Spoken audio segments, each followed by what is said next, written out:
Hello प्यारे बच्चों, आप सभी का स्वागत है आपके अपने YouTube channel the crazy board पर। तो प्यारे बच्चों, आज हम इस वीडियो में प्रश्नावली 3.3 के प्रश्न संख्या 1 के 5वें नंबर प्रश्न को हल करेंगे।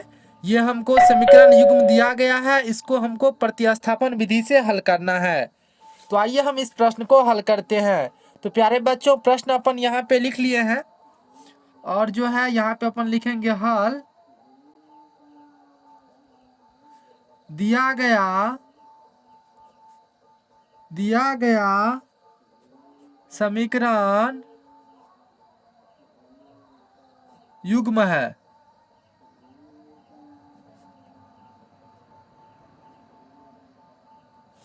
तो प्यारे बच्चों, यहाँ पर हमको दो समीकरण दिया गया है। एक समीकरण है √2x प्लस √3y बराबर 0 और दूसरा है 3x माइनस √8y बराबर 0।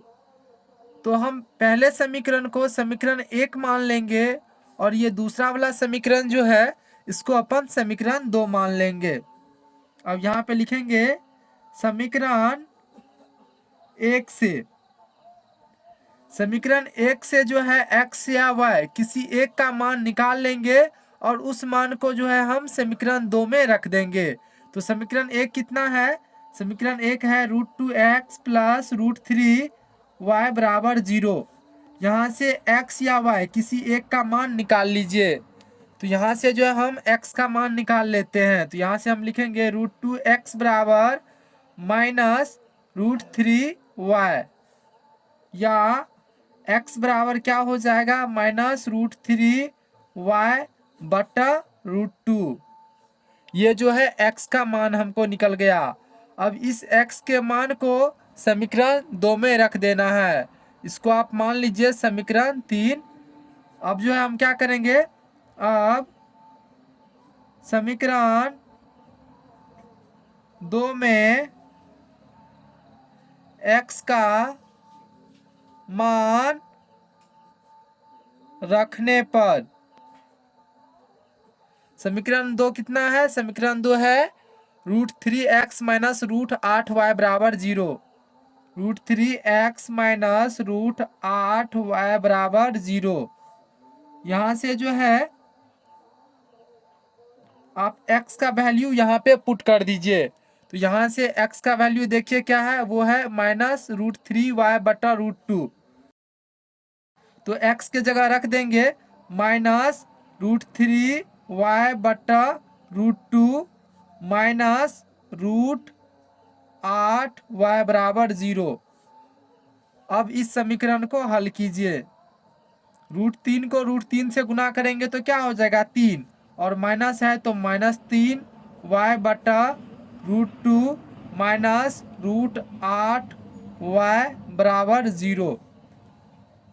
अब जो है इसको हल कीजिए तो क्या करेंगे? यहाँ पे 1 और √2 इसका जो है हम एलसीएम निकालेंगे तो क्या हो जाएगा? √2।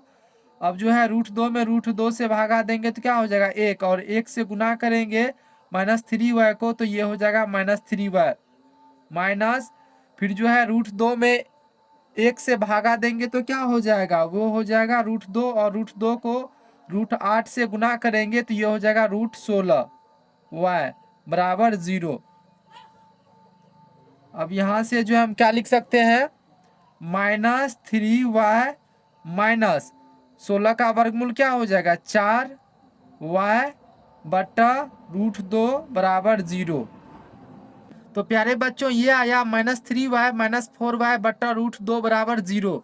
अब यहाँ से अपन लिखेंगे -3y और -4y को अगर हम ऐड करेंगे तो ये हो जाएगा -7y और √2 को इस साइड भेजिए तो ये क्या हो जाएगा? 0, क्योंकि 0 से √2 को गुना करेंगे तो ये क्या हो जाएगा? 0 ही। यहाँ से जो है हम y बराबर क्या लिख सकते हैं? 0 बटा -7 यानी y बराबर हो गया 0। तो y का वैल्यू निकल गया 0। अब इस y के मान को जो है हम समीकरण 2 में रख देंगे। लिखेंगे समीकरण 2 में y का मान रखने पर या आप समीकरण 1 में भी रख सकते हैं या 2 में भी रख सकते हैं। तो प्यारे बच्चों यहाँ पर समीकरण 2 देखिए कितना है। समीकरण 2 है √3x माइनस √8y बराबर 0। यहाँ पे अपन लिखेंगे √3x माइनस √8y बराबर 0। अब जो है यहाँ से y का वैल्यू 0 रखिए।